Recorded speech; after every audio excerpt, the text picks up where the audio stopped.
Jésus a dit que tout bon arbre porte de bons fruits, Matthieu 7, 17. Et Paul a écrit que nos frères apprennent à s'appliquer aux bonnes œuvres, à secourir les cas urgents et à ne pas rester stériles, Tite 3, 14.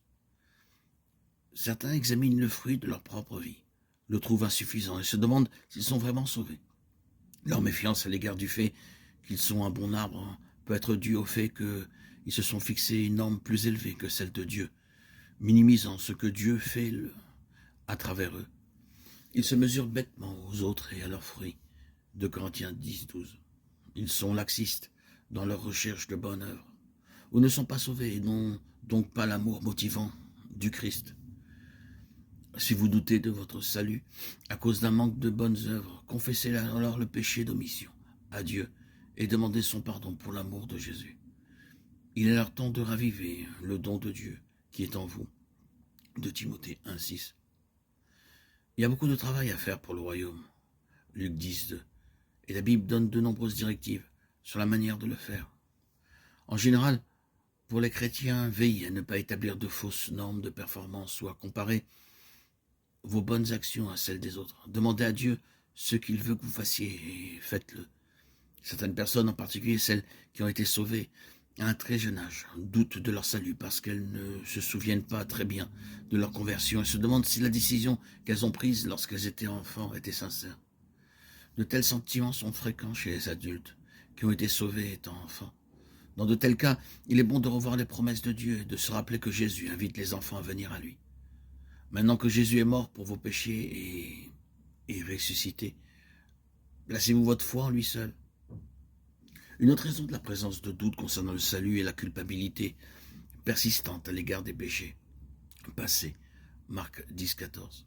Le salut est basé sur la grâce de Dieu et la foi en Christ, et non sur notre connaissance, notre sagesse ou notre sophistication. Éphésiens 2, 8, 9.